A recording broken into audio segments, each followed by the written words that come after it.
Sud Radio Berkov dans tous ses états. Le face-à-face. Eh bien justement, un souverainiste assumé, Pierre-Yves Rougeron, vous êtes aussi essayiste et président du Cercle Aristote. Bonjour. Bonjour.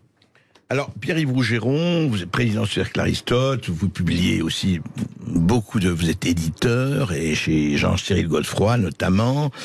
Vous avez publié plusieurs livres, vous-même aussi, on avait écrit, on a reçu plusieurs de vos écrivains.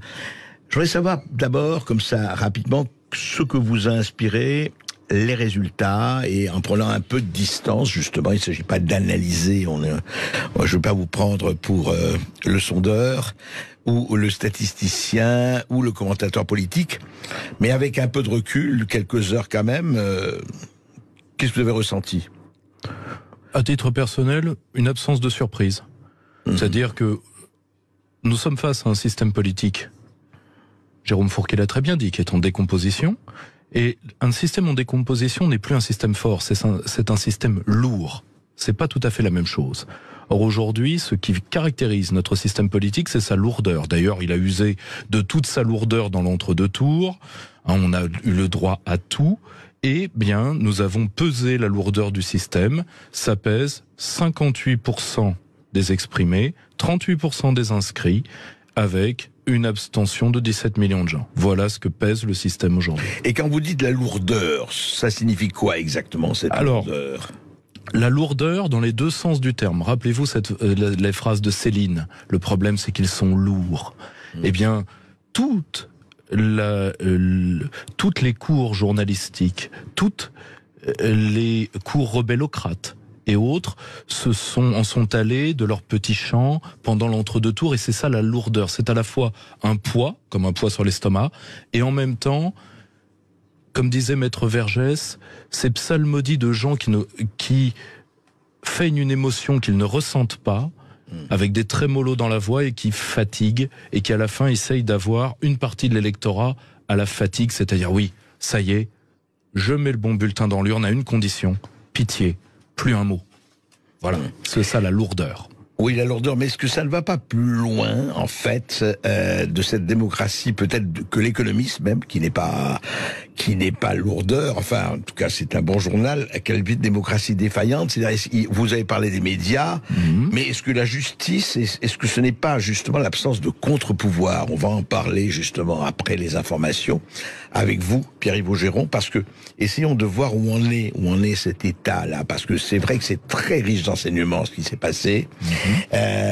On en parle tout de suite après les informations. Et vous serez accompagné de Michel Maffezoli, le sociologue que vous connaissez bien sur notre antenne, et puis tous ceux qui nous appellent au 0826 300 300. Le parfum Terre de France, 100% des bénéfices au service de notre pays, présente.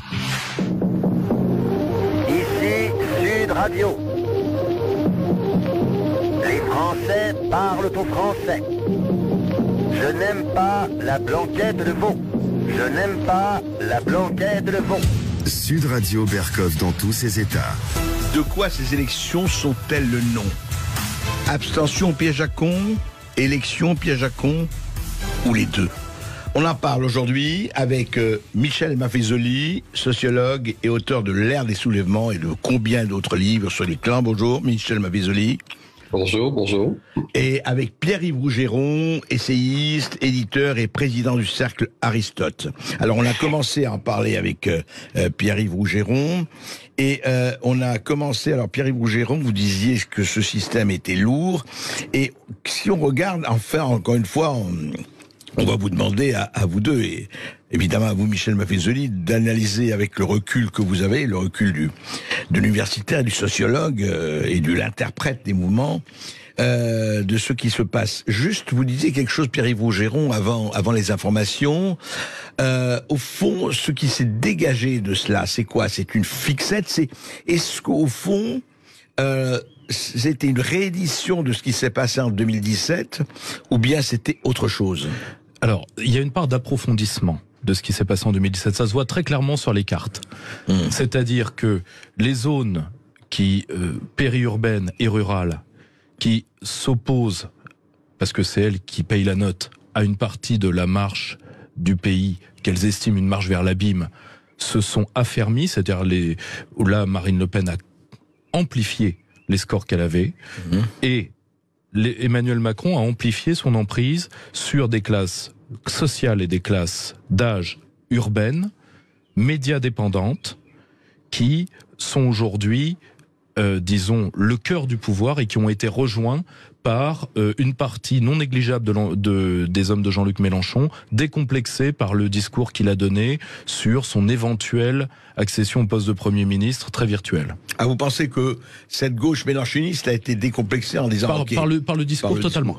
Par le discours totalement, c'est-à-dire que elle était beaucoup plus abstentionniste avant qu'il monte cette opération de communication qui n'est qu'une opération de communication. C'est-à-dire qu'en réalité, il a fait sortir le castor qui était en eux. Hein, il les a fait accoucher, hein, comme Socrate, du castor qui était en eux.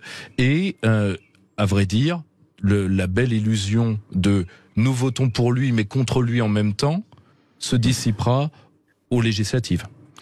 Michel Maffezoli, votre sentiment sur ce qui s'est passé, et pas seulement hier, mais le débat de l'entre-deux tours, que j'imagine vous avez en tout cas en partie suivi, et le premier tour, enfin tout ce qui s'est passé, cette séquence depuis 2 semaines, 3 semaines. Oh ben bien sûr, je suis. Je ne sais pas si je suis un vrai sociologue, cher ami, mais vous êtes un philosophe d'abord. Non, c'est rien. Non, je suis rien du tout. Moi, je suis un renifleur social. Voilà, c'est pas mal. Un bel avion en tout cas. Et je renifle. Voilà.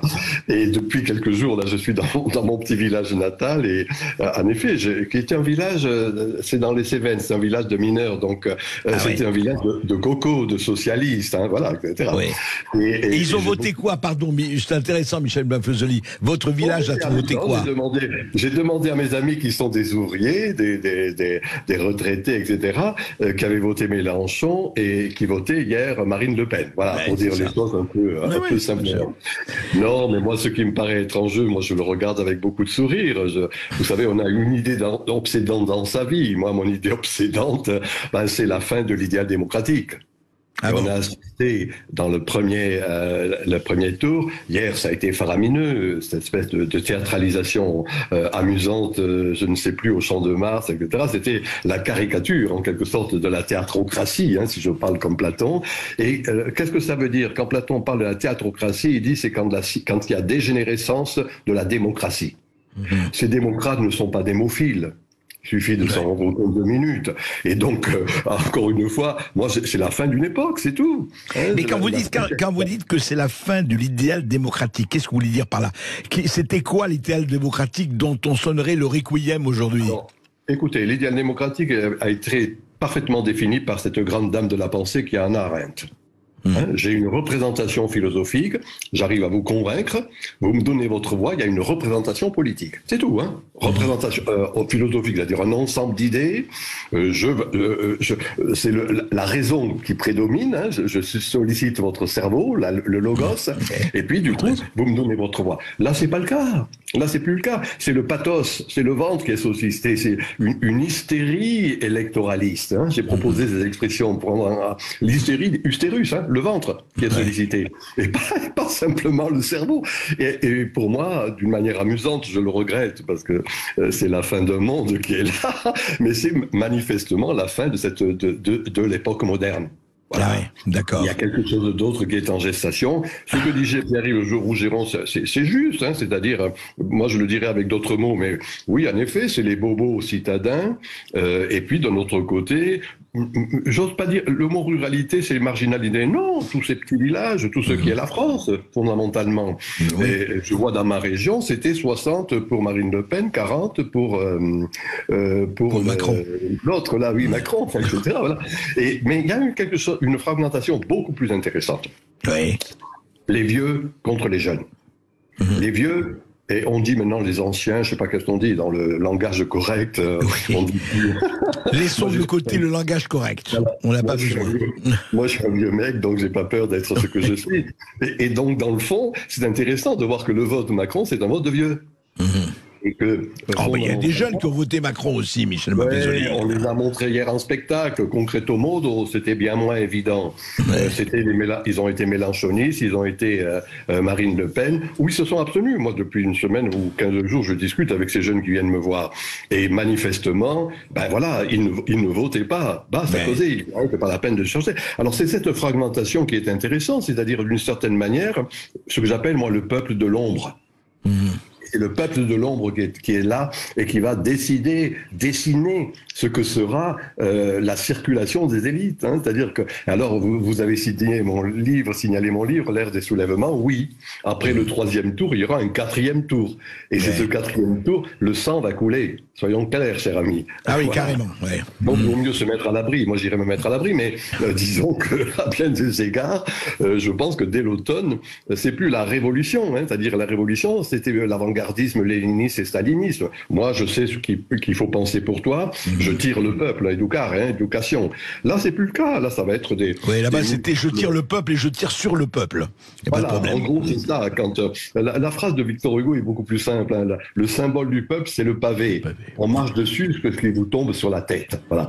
Et donc, de ce point de vue, on est là dans un processus de cet ordre et on va avoir les effets. Ça sera à nous de l'analyser.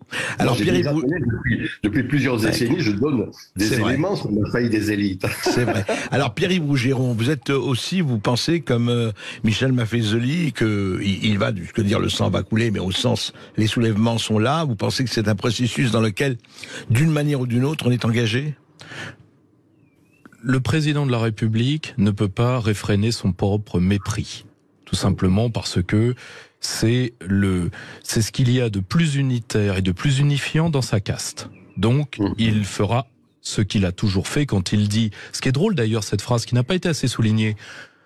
Le second mandat sera pas du tout comme le premier, donc c'est-à-dire Emmanuel se déjugerait-il ? C'est pas tout à fait le genre de la maison. En réalité, il essaye d'endormir le chaland, mais malheureusement ça lui brûle les lèvres. Et d'ailleurs, il a déjà commencé dès sa réinvestiture, c'est-à-dire le faux hymne, le faux drapeau. C'est-à-dire il y avait rien de français dans tout ça, et ça annonçait la couleur, parce que il prenait les symboles unitaires qui unifient sa classe dans la post-France. Parce que l'Europe, déjà pour vous, il est déjà dans la post-France. L'Europe, pour les macronistes, c'est l'idée annihilatrice de la France. C'est très net, suffit de tendre l'oreille. Or, il a commencé ça, donc ça, il pourra pas le réfréner. Deuxièmement, il y a le ressac de son propre venin. C'est-à-dire que, Emmanuel Macron a mis en place tout un système qui va maintenant dérouler ses effets, faillite en série, problème de dette, etc. Et évidemment, lui, pour conserver sa classe d'âge, Michel Maffezoli en parlait très bien, et sa classe sociale, il va essayer de faire payer la France travailleuse, les excès à la fois du covidisme et les excès de l'inflation systémique qui est en cours, plus les excès de l'inflation énergétique due à la guerre en Ukraine qu'il a voulu. Donc, de toute façon, cette population-là de jeunes parents et de jeunes actifs, elle ne va pas vouloir prendre le pavé, elle va être foutue dehors pour prendre le pavé. Vous voulez dire presque contrainte et forcée, quoi. De toute façon, on peut essuyer les crachats, mais quand on s'attaque vraiment au fond de la survie des populations, il y a mécaniquement une réaction. Michel Maffezoli, on se retrouve tout de suite après ceci, à une petite pause, et on se retrouve et on continue à creuser tout cela. C'est passionnant. Et je suis certain que cela vous fait réagir au 0826 300 300, vous nous appelez. Ici Sud Radio. Les Français parlent au français. Les carottes sont cuites. On prend un 26 jamais. Sud Radio Berkov dans tous ses états. Eh bien, nous sommes tous dans tous nos états, même ceux qui se sont abstenus et qui se fichent des élections et de la politique. Encore, n'oubliez jamais que si vous vous fichez de la politique, elle ne se fiche jamais de vous. À un moment donné ou un autre. Alors, on est toujours, évidemment, et avec plaisir, avec Michel Maffezoli et avec Pierre-Yves Rougeron. Michel Maffezoli, justement, par rapport à ce processus qui s'est mis en place, ce qui est frappant, parce que vous en parlez aussi, alors dans la description justement, et avec la distance qui vous caractérise et qui, je dirais, vous honore aussi, l'aspect psychologique de ces personnages. C'est-à-dire, on a l'impression qu'il y a quelque part, et pas seulement chez Macron, mais chez tous, une espèce de cynisme assumé. C'est comme ça, si vous n'êtes pas content, eh ben écoutez, circulez. Ça traduit quoi, ça, Michel Maffezoli ? Oh ben, ça traduit, soyons clairs, la fin d'une époque, tout simplement. Hein. Pierre-Yves Rougeron parlait tout à l'heure du mépris. Et c'est juste, c'est vrai, mépris en effet de la caste verticale vis-à-vis du peuple. Mais cela s'inverse, n'est-ce pas ? Nous avons eu des formations situationnistes chez Herberkoff. Hein. Certes. Donc, rappelez-vous que quand même, quand il y a trop de mépris, c'est ce mépris qui va être adressé au peuple, qui va être adressé par le peuple. Hein. Ce mépris qui est adressé au peuple s'inverse. En son contraire, pour moi, c'est ce qui est en jeu.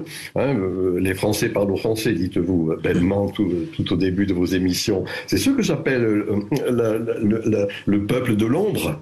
Ouais, on ne souligne pas assez que, outre les 28% d'abstention, outre ce que personne ne dit, je l'ai jamais entendu, et moi je l'ai dit même chez vous une ou deux fois, les non-inscrits sur les listes électorales, hein, entre 10 et 15%. Absolument. Plus les votes blancs, plus les abstentions, etc. Et les votes nuls, pardon. Donc ça fait quand même qu'actuellement, un élu, il représente un peu moins de la moitié d'une population. C'est tout. Une fois le partage fait que l'on sait, il est un vrai minoritaire dans le pays. C'est ça que j'appelle l'hystérie électorale.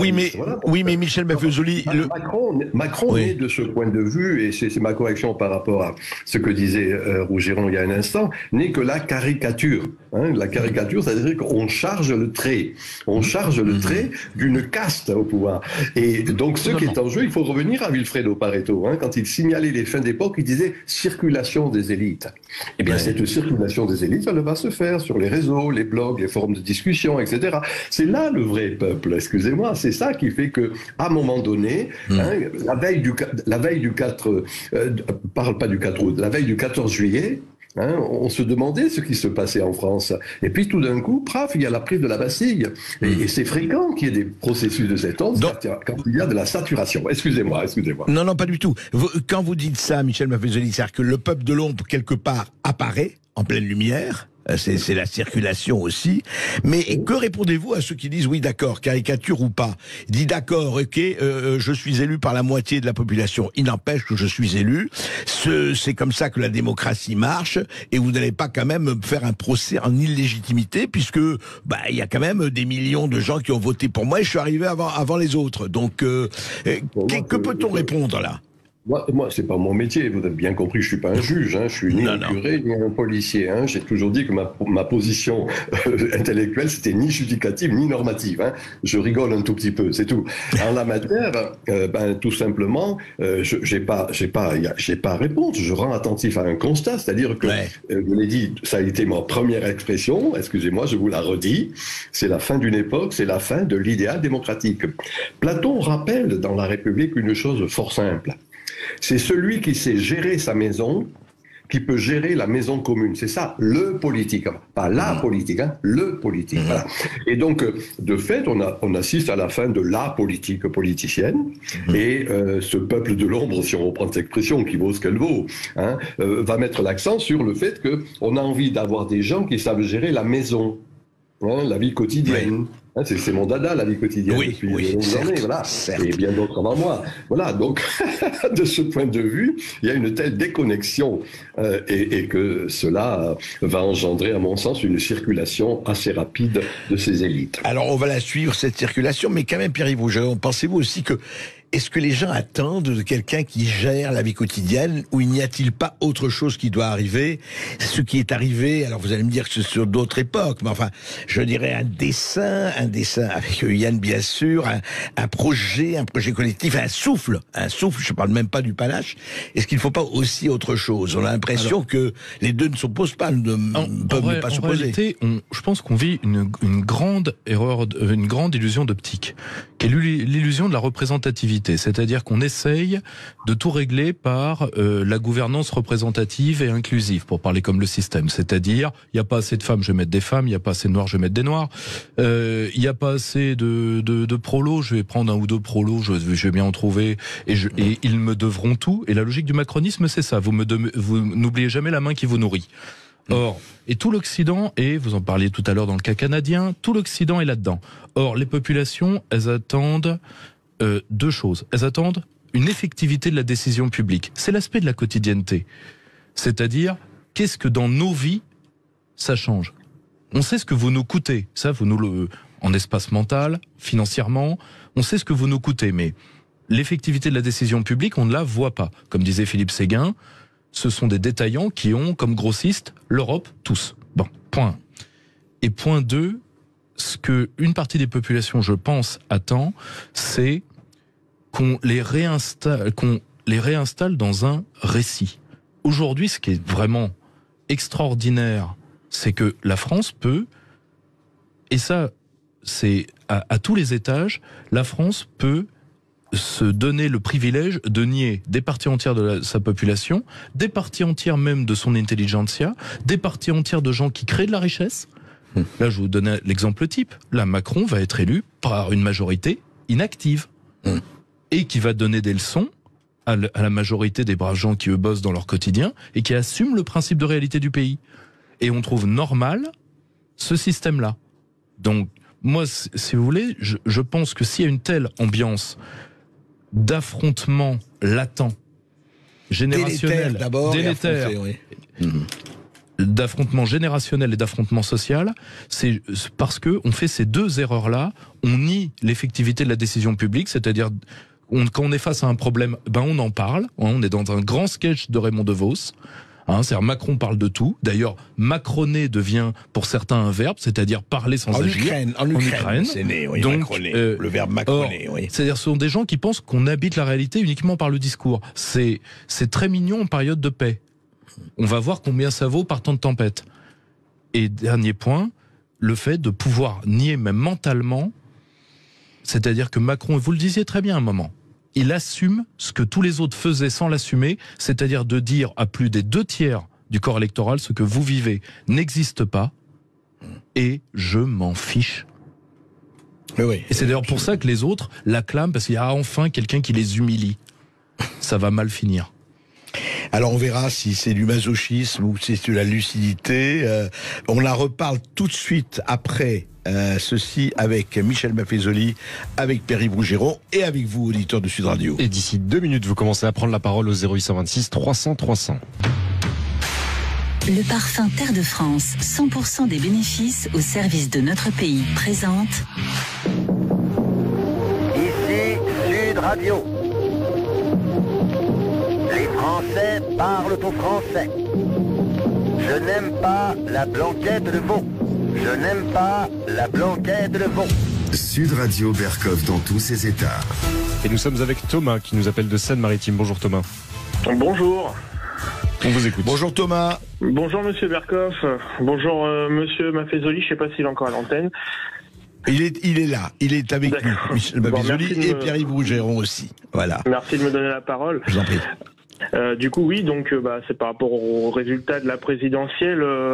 Comme beaucoup de gens, je suis pas surpris par ces résultats, une fois de plus, comme en 2017, puisque toutes les conditions pour qu'une démocratie fonctionne correctement ne sont pas réunies.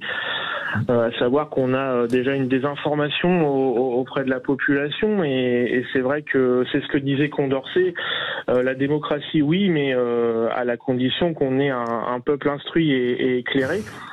Et or, moi, je le vois bien, effectivement, là où je vis, et même dans ma famille proche, des gens qui ont voté, par exemple, Emmanuel Macron, sans savoir pour qui ils votaient.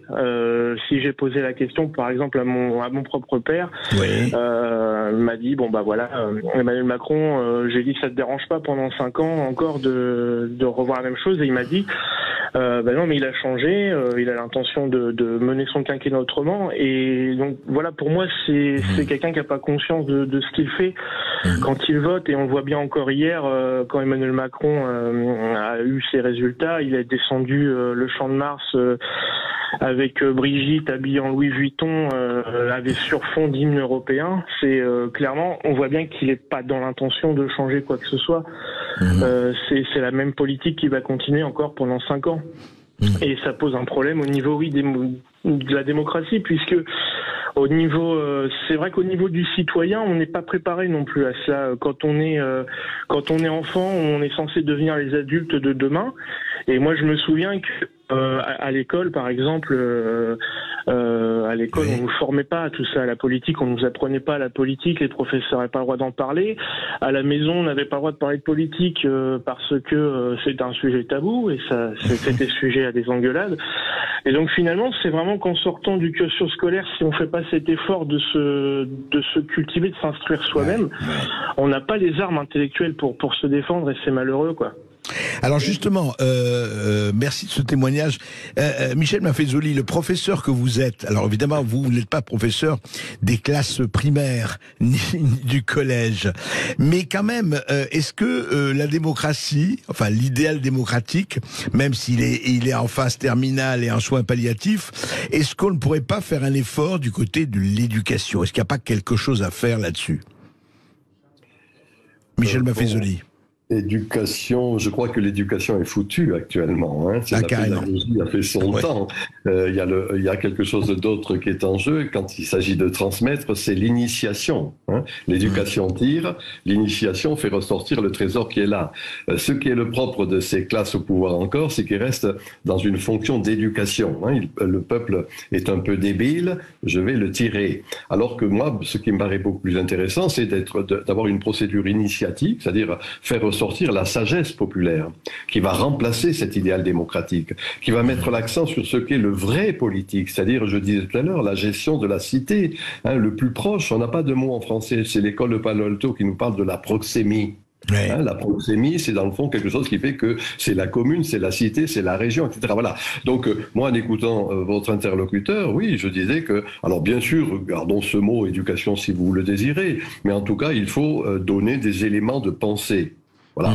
Ces éléments de pensée, ils ne sont pas donnés dans ce qui est encore le projet. Un de mes maîtres, Julien Freund, qui était un grand, l'essence du politique, montrait que dans le fond, ce qui avait caractérisé la politique, c'était le projet. Tout le monde parle des projets actuellement, Macron en a parlé, etc. Mais le politique, c'est avoir une vision. C'est-à-dire avoir un mythe. Raconter une histoire autour duquel on se structure. Un récit, dans le fond, le président actuel caricature, j'ai dit tout à l'heure, d'une caste en finitude, qui va finir, eh bien, reste encore sur le projet, mon projet, projectum. Je jette un but en avant et par tactique et stratégie, j'ajuste mes moyens à ce but. Ça, c'est le politique, c'est la politique. Alors que le politique, c'est avoir cette vision. Et donc, votre interlocuteur rappelait une chose très simple. Oui, il faut en effet donner une vision. Actuellement, la classe politique ne sait pas donner des visions gauche et droite confondues. Et Macron n'a pas de vision, pour vous? Non, pas du tout. Regardez le mot, soyons clairs, cher ami, les mots qu'il emploie constamment, mon projet.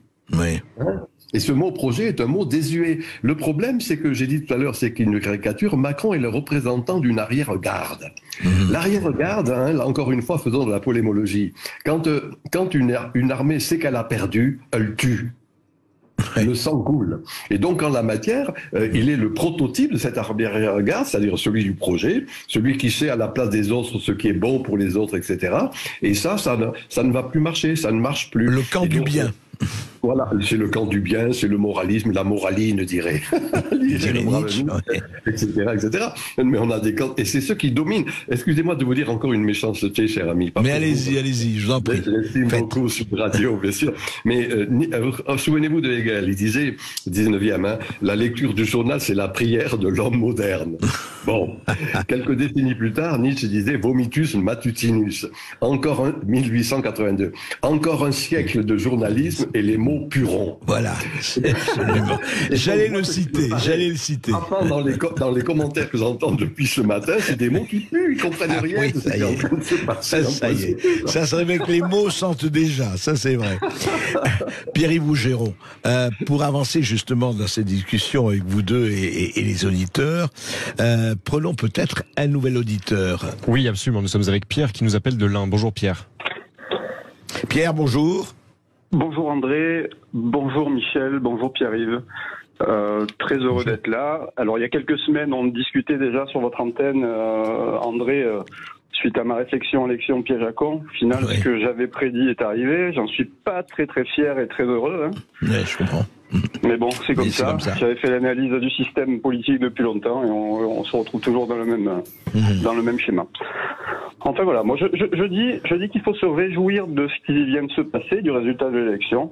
Et je voudrais avoir l'avis de Michel, avec qui d'ailleurs j'ai échangé sur un autre réseau. Il m'a envoyé quelques bouquins à lire et je le remercie parce que je me régale sur son livre L'ère des soulèvements. C'est génial. Et en fait, moi, je suis content que ce soit Macron parce qu'au final, c'est lui qui nous emmène à la guerre, c'est lui qui nous amène au chaos économique. Pierre, vous pouvez pas vous réjouir du chaos et de la guerre quand même. Ça vous. Ah non, mais vous allez comprendre pourquoi je me réjouis du résultat. Oui, non, j'ai compris, mais allez-y, dites rapidement. Dites. Je me réjouis de ce résultat. Parce que déjà les Français ont besoin que le frigo soit vide et que ce soit difficile pour se réveiller. Et surtout, je me réjouis de ce résultat parce que avec ce résultat, on n'aura pas une révolution ou un chaos qui sera civilisationnel ou de race, mais on aura un chaos qui sera mené par la chute du système, un chaos systémique. Et c'est bien parce que ça sera certainement moins violent, même si Michel dit qu'il y aura du sang. Et je l'ai toujours dit à mon épouse, la révolution, ça s'est toujours fait dans la guerre, dans le sang, malheureusement. C'est votre côté maoïste, la révolution n'est pas un dîner de gala, c'est ça? C'est ça. Moi, je ne veux pas la révolution, j'ai des gamins, mais je crois qu'on va vers des choses qui vont être difficiles, notamment la misère et puis la guerre. Et je crois que c'est la fin du système, comme le dit Michel. Mais voilà, je voudrais avoir l'avis de Michel Mattesoli sur le fait de me réjouir du chaos, mais surtout qu'il soit pas civilisationnel mais systémique. Vous allez l'avoir tout de suite, mais auparavant, je voudrais juste demander ça à Pierre-Yves Rougeron. Est-ce qu'il est lui aussi vers style, il se réjouit de l'élection de Macron comme Pierre, parce que ça nous amène vers le chaos et la guerre, enfin avec toutes les réserves d'usage. Mais il y a une part de justice des choses. Parce que Emmanuel Macron va pouvoir goûter sa propre médecine. Parce que quand il dit mon mandat ne sera pas comme le dernier, c'est sûr que son mandat-là va devoir éponger les conséquences du précédent. Que d'ailleurs, il ne fera qu'amplifier parce que c'est la nature de ce qu'il est. Et là, je rejoins énormément la pensée de Michel Maffesoli. C'est-à-dire que il est à la fois la quintessence et la dernière cartouche d'un système déjà mort. C'est-à-dire que fondamentalement, Emmanuel Macron est une grande parodie. Mais il va nous emmener au bout d'un système parce qu'il n'est pas capable de faire autre chose, parce que ses équipes ne sont pas capables de faire autre chose, et d'un côté, qu'il paye pour le système qui l'a enfanté, dont il est le dernier enfant chéri, il y a une part de justice des choses. Après, de toute manière, il faut être très clair, et ça c'est à l'échelle de l'ensemble du monde occidental, ça va être très dur à encaisser de toute façon, et je pense que 1 ou 2 pays occidentaux à peine s'y préparent, le réveil va être très dur, et d'un côté, ils n'auront pas le privilège de nous le mettre sur le dos après.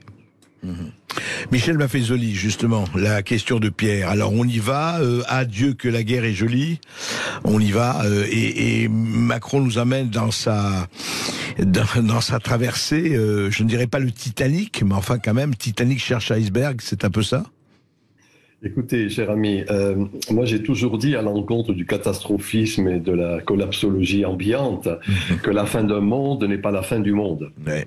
C'est vrai. On voit à chaque 3 ou 4 siècles s'achever une époque. Vous savez mon idée. Époque, ça veut dire parenthèse. Une parenthèse est en train de se fermer. Entre des parenthèses, il y a des périodes crépusculaires. C'est ce que nous vivons. Qu'est-ce que c'est qu'une période crépusculaire? C'est que on pressent les valeurs qui sont en train de s'achever et on balbutie sur ce qui est en train de naître. Et donc, dans le fond, la caste actuellement au pouvoir, j'ai dit, mène le combat d'arrière-garde qui risque d'être sanglant, mais en même temps, c'est la fin. C'est tout. J'ai commencé par cela. Fin de l'idéal démocratique. Je ne donne pas mes convictions, je vous dis le constat que vous faites, absolument. Voilà. Alors, sur le mot qui a été employé tout à l'heure, revenons encore à la vieille tradition. Ordo ab chaos. C'est-à-dire que oui, il peut y avoir du chaos et que c'est ce chaos qui entraîne et qui engendre un ordre. Moi, j'ai été formé, entre autres, par Élisée Reclus, théoricien, géographe de surcroît, théoricien de l'anarchie. Il avait une belle définition. Il disait, l'anarchie, c'est l'ordre sans l'État. Ouais. Et pour moi, c'est ce qui est en gestation actuellement. Vous voyez, c'est-à-dire non plus la verticalité dont la caste au pouvoir, et Macron en est le prototype, représente encore une fois cet état jacobin, colbertiste, etc., la verticalité que l'on sait. Et en même temps, il y a, j'aime bien ce mot, cet ordonnancement du monde qui est en gestation, au plus proche. Je rappelle que c'est ça, c'est ça véritablement ce qui est en jeu dans l'ordre de la cité, dans l'ordonnancement de la cité. Voilà, donc oui, il y aura du chaos, mais comme cela arrive régulièrement, quand je dis un peu hautement le sang va couler, soyons clairs, je ne l'espère pas, mais en tout cas, manifestement, il y aura du désordre, il y aura du chaos, mais que c'est chaque fois qu'il y a cela qu'un ordre nouveau est en gestation. Moi, je pense à cet ordonnancement qui est en gestation, et on a des indices. Faut pas s'affoler. Quels indices, juste Michel, un ou deux indices, vous dites, on a des indices. Tout simplement, voyez, au-delà d'une écologie intolérante, une sensibilité écosophique. Quand je dis, moi j'ai écrit un livre qui s'appelle l'écosophie, pour rendre attentif justement à une sensibilité qui n'a pas la verticalité de l'écologie politique, avec les exagérations et le paroxysme que l'on sait ici ou là, mais une écosophie, voilà, c'est-à-dire prendre au sérieux, prendre soin de la maison commune, premièrement. Deuxièmement, j'ai employé ce mot qui n'est pas un mot français, proxémie, c'est-à-dire de fait, regardez des mots simples que l'on entend autour de nous pour ceux qui savent entendre. Solidarité, générosité, entraide, échange. Moi, c'est ce que j'entends dans mon village. C'est ce que l'on voit Internet aidant sur les réseaux sociaux. Alors voilà ce qui est au plus proche. Voilà encore une fois le politique. Oui, alors quand Macron, Michel, parle de bienveillance, il faut l'écouter aussi. Peut-être qu'il emploie ce mot dans son bon sens. Écoutez, votre président, je vous le laisse en ses paroles. Vous avez compris que ces paroles me paraissent être des incantations. L'incantation, c'est quand on chante quelque chose dont on n'est pas convaincu. Moi, je dis, on ne parle jamais autant d'amour que dans un couple qui va se séparer. Voilà, donc quand il parle de la bienveillance, on sent qu'il y a de la méchanceté derrière.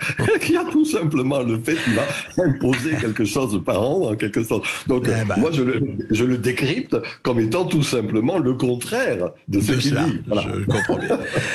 Augustin. Et sur Sud Radio, vous exercez votre liberté d'expression et les contre-pouvoirs. Vous nous appelez au 0826 300 300. On se retrouve dans un instant. Ici Sud Radio. Les Français parlent au français. Les carottes sont cuites. Les carottes sont cuites. Sud Radio Berkov dans tous ses états. Et donc, Michel Pinfusoli, que l'on remercie, nous a quittés, mais il reviendra très très vite. Pas définitivement, absolument. Non, je ne faisais pas le requiem.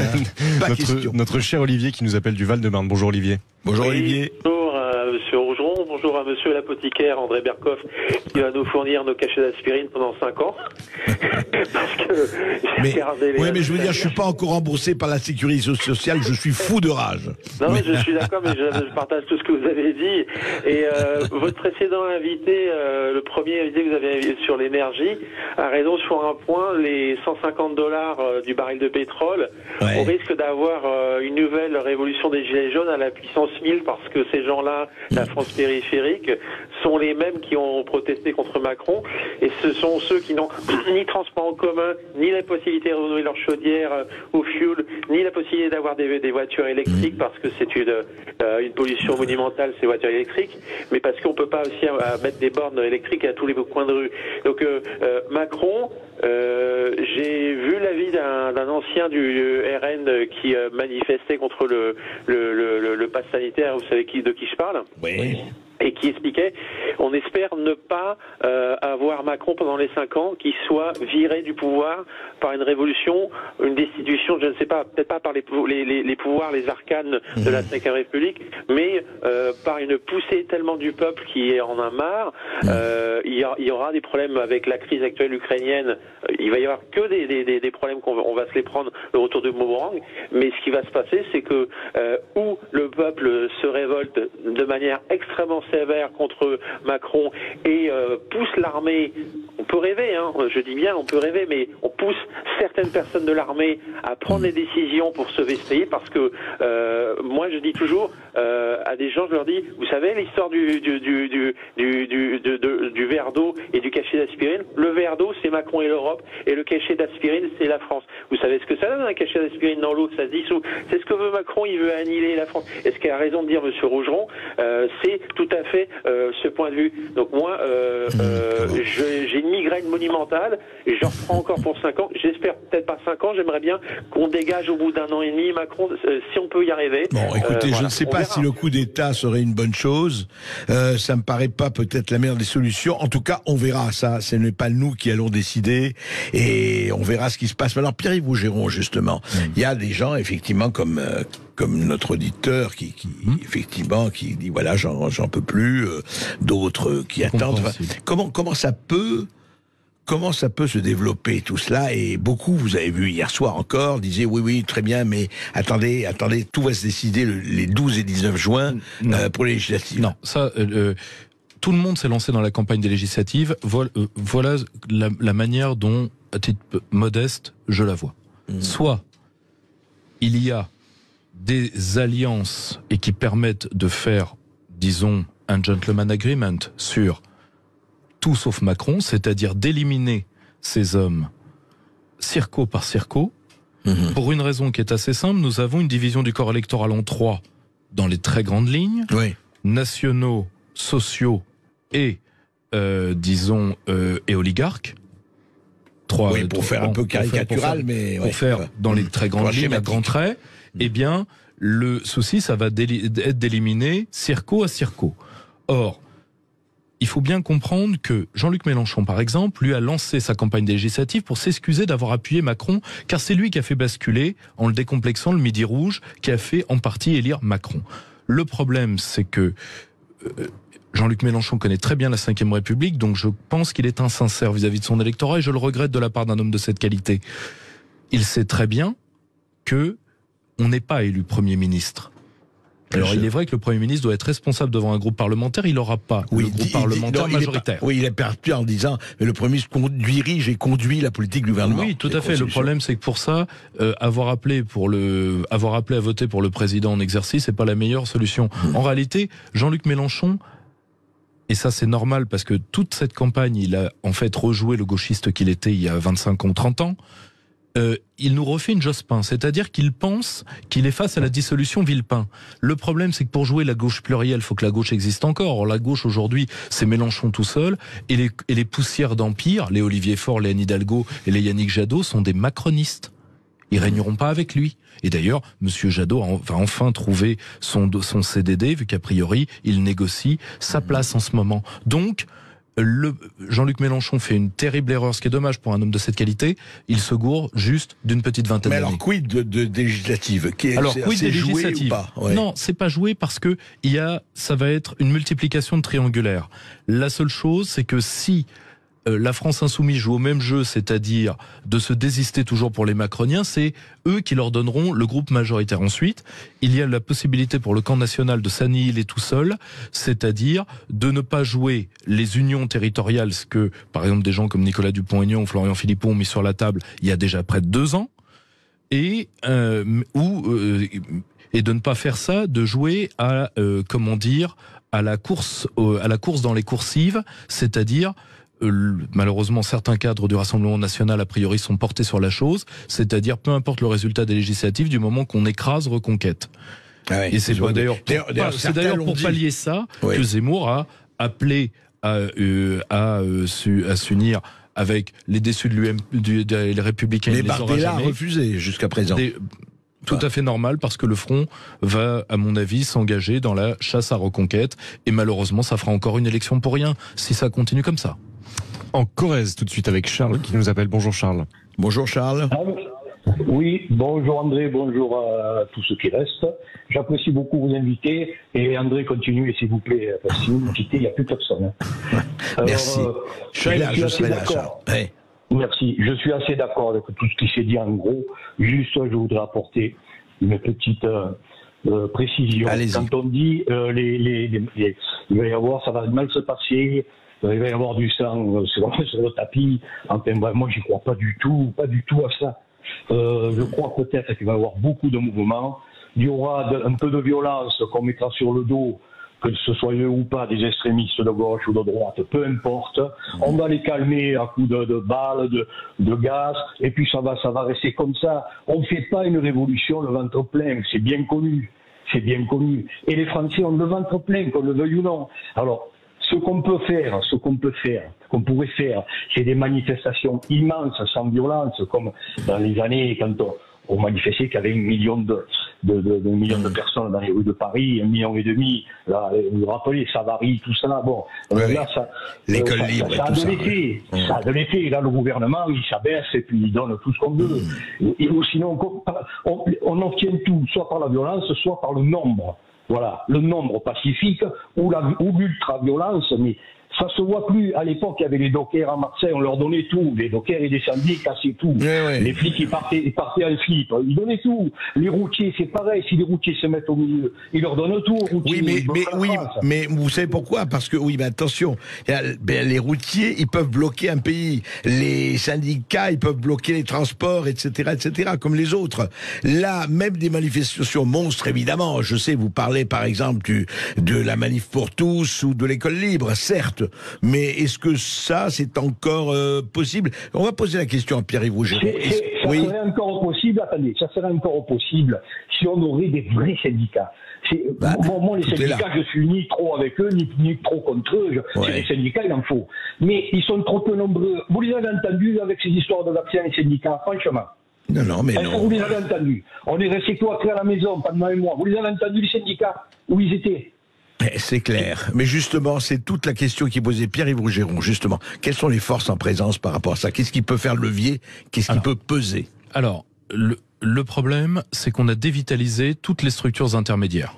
Syndicats à haute, tout ce qui est le monde associatif aujourd'hui est tellement dépendant de l'argent public pour une large part. Moi, j'ai une association d'éducation populaire sans aucune aide. Je peux vous assurer que c'est compliqué à faire, mais on le fait. Mais la plupart des associations sont tenues, et donc elles ne bougeront pas. Donc le monde intermédiaire bougera peu. Alors il y a en plus des syndicats jaunes et vendus pour certains d'entre eux, dans le monde agricole ou autre. Donc plus les fameuses structures de l'état de droit qui en fait ont frappé le peuple dans le dos, donc cour de casse, conseil d'État, appareil judiciaire d'un point de vue général. Donc le système en fait aujourd'hui vit un vrai centralisme démocratique quasiment d'essence stalinienne, c'est-à-dire que ils sont d'un seul homme. Ils sont d'un seul homme. Et malheureusement face à ça, il y a ce qu'on appelait lors de cette élection, et depuis déjà quelques temps suite aux écrits de Sainte-Marie, le bloc populaire qui est fragmenté, mais qui peut tout à fait se relever dans l'action comme il l'a été au début des Gilets jaunes. Parce que quand une partie, disons justement des syndiqués ou de ce qu'on appelle, à mon avis à tort, le peuple de gauche, va se rendre compte que Mélenchon leur a menti, donc c'est dans un mois et quelques, il n'est pas interdit de penser que de nouvelles coagulations idéologiques aient lieu et qui donneront lieu à des actions principalement pacifiques, et ça, l'auditeur a raison, les gens le sont, c'est pas... Mais attention, lors d'une déglaciation émotionnelle, pour parler comme mon vieux maître Alexandre Dorna, c'est-à-dire que quand l'ouvrier prend conscience de son propre malheur, si vous voulez, et que le peuple est en train de prendre conscience de son propre malheur, ceux qui basculent dans la violence, c'est très rarement le peuple. Ceux qui frappent le premier, qui frappe les premiers, c'est l'ordre en place qui ne comprend pas. Or, en plus, Macron a habitué une partie de sa classe et de ses suiveurs au goût du sang, et il ira le chercher. C'est lui qui versera le sang si sang il y a. C'est pas les autres qui auront contact. Eh bien écoutez, on va suivre tout ça. C'est très merci Pierre-Yves Rougeron, merci à tous les éditeurs de Sud Radio. Et on sera là, non seulement pour les cacher, mais pour tout ce qui est caché. Et vous êtes président du Cercle Aristote, je rappelle, Pierre-Yves Rougeron, et nous avons reçu, je rappelle à ceux qui sont arrivés en cours de route, Michel Maffezoli, sociologue et auteur de L'ère des soulèvements. Et tout de suite, c'est un autre sujet, mais Brigitte Lahaie.